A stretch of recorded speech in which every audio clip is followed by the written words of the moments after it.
اعوذ باللہ من الشیطان الرجیم بسم اللہ الرحمن الرحیم الحمدللہ رب العالمین الرحمن الرحیم مالک یوم الدین ایاک نعبد و ایاک نستعین الصلاۃ والسلام علیک یا رسول اللہ وعلی آلک و اصحابک سیدی یا حبیب اللہ۔ ابو جہیم، حضرت ابو جہیم رضی اللہ تعالیٰ عنہ،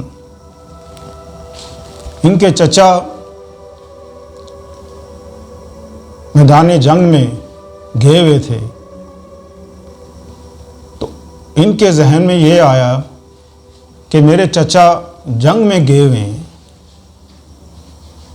ہو سکتا ہے ان کو کسی شے کی کسی چیز کی ضرورت ہو، تو ابو جہیم پانی اپنے ساتھ لے گئے۔ ابو جہیم فرماتے ہیں کہ جب میں پانی لے کر پہنچا تو میں کیا دیکھتا ہوں کہ میرے چچا اتنے زخمی کہ ان کی آنکھیں بند ہو رہی تھیں۔ میں نے چاہا کہ میں ان کو پانی پلا دوں۔ جب میں پانی ان کے قریب لے کے گیا تو ان کے ساتھ ایک اور صحابی لیٹے ہوئے تھے۔ ابو جہیم فرماتے ہیں کہ میرے چچا نے کہا کہ پہلے ان کو پلا دو، وہ مجھ سے زیادہ تکلیف میں ہیں۔ جب ان کے پاس پانی لے کر گئے تو ان کے ساتھ ایک اور صحابی تھے جو بالکل نزع کی حالت میں تھے۔ انہوں نے کہا پہلے ان کو پلا دو، مجھے بعد میں پلا دینا۔ وہ ان کے پاس لے کے گئے، تیسرے کے پاس۔ تیسرے نے کہا چوتھے کو پلا دو، وہ مجھ سے زیادہ تکلیف میں ہے۔ چوتھے کے پاس لے کے گئے، پھر پانچویں کے پاس لے کے گئے۔ جب پانچویں کے پاس لے کے گئے، انہوں نے کہا کہ اپنے چچا کو پلا دو، وہ زیادہ زخمی ہیں۔ ابو جہیم فرماتے ہیں کہ جب میں اپنے چچا کے پاس پہنچا تو میرے چچا کی جان نکل چکی تھی۔ اللہ پاک کے ہاں وہ جام کوثر پی رہے تھے۔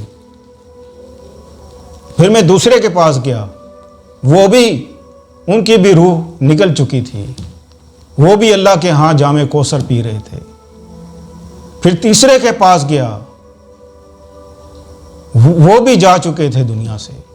پھر میں چوتھے کے پاس گیا، وہ بھی دنیا سے جا چکے تھے۔ پانچویں کے پاس گیا، وہ بھی دنیا سے جا چکے تھے۔ آپ اندازہ لگائیں کہ ایک دوسرے کی خاطر، حالانکہ وہ پی سکتے تھے پانی، اپنی جان بچا سکتے تھے، لیکن دوسروں کا خیال آیا کہ دوسرا پی لے، اس کی حالت مجھ سے زیادہ خراب ہے۔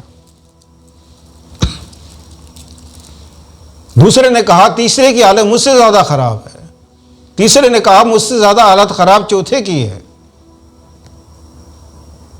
حدیث پاک میں آتا ہے، آپ حضور صلی اللہ علیہ وسلم فرماتے ہیں کہ جب انسان جنگ میں شہید ہوتا ہے اور قبل اس کے کہ اس کی روح قبض ہو، اللہ پاک ایک فرشتے کو بھیجتا ہے جام کوثر لے کر۔ جام کوثر اس کو پلایا جاتا ہے اور اس کو ذرا بھی تکلیف کا احساس نہیں ہوتا کہ اس کی روح قبض ہو جاتی ہے۔ یہ پہلا انعام ہے شہادت کا۔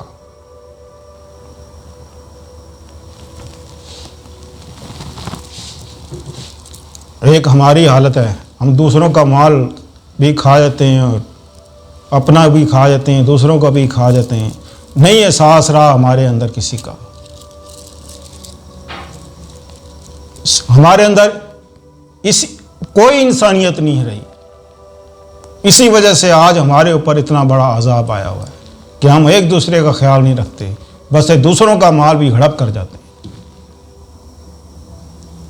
اللہ پاک قرآن پاک میں ارشاد فرماتا ہے کہ اے محبوب فرما دیجئے کہ میری نماز، میری عبادت، میری قربانی، میرا روزہ، میرا جینا، میرا مرنا سب اللہ ہی کے لیے ہے۔ جس کا جینا مرنا اللہ کے لیے ہو جائے تو پھر اللہ اس کا ہو جاتا ہے، اور جس کا اللہ ہو جائے تو اللہ فرماتا ہے ہم نے زمین و آسمان میں جو کچھ بنایا سب انسان کے لیے بنایا، چاند سورج انسان کے لیے مسخر کر دیے ہیں، جس کا جینا مرنا اللہ کے لیے ہو جائے، عبادت اللہ کے لیے ہو جائے، سجدے اللہ کے لیے ہو جائیں، ذکر اللہ کے لیے ہو جائے، اٹھنا بیٹھنا اللہ کے لیے ہو جائے، سونا اللہ کے لیے ہو جائے، جاگنا اللہ کے لیے ہو جائے، رزق حلال کھاتا ہو،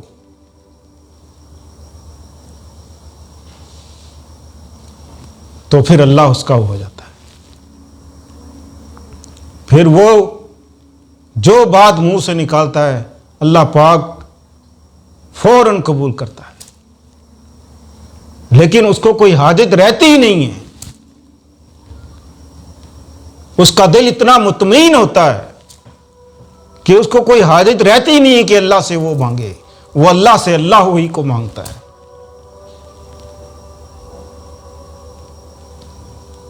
تو جو لوگ اللہ سے اللہ کو مانگتے ہیں تو پھر اللہ اس کا ہو جاتا ہے، اور جس کا اللہ ہو گیا تو سب کچھ اس کا ہو گیا۔ اللہ تعالی ہم سب کو کثرت سے اپنے ذکر کی توفیق عطا فرمائے، اور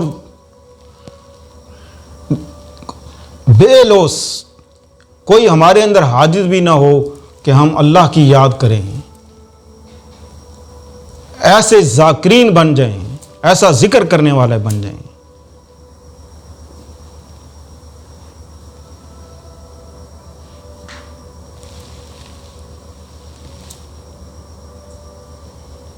اللہ تعالیٰ ہم سب کو توفیق دے کہ ہم کثرت سے اللہ کا ذکر کریں۔ جو شخص ایک بار اللہ کے تو اللہ جنت کا دروازہ اس کے لیے کھول دیتا ہے۔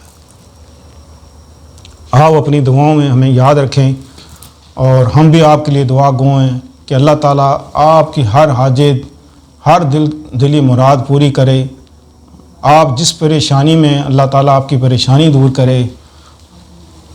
آپ ہماری ویڈیو کو لائک کریں تاکہ ہر آنے والی ویڈیو آپ بآسانی دیکھ سکیں، اور انشاءاللہ عزیز ملتے ہیں اگلے نئے پروگرام میں ایک نیا وظیفہ اور ایک نئی اچھی بات لے کر۔ صلی اللہ تعالیٰ خیر خلقہ محمد و علیہ صحابہ اجمعین برحمتک یا ارحم الراحمین۔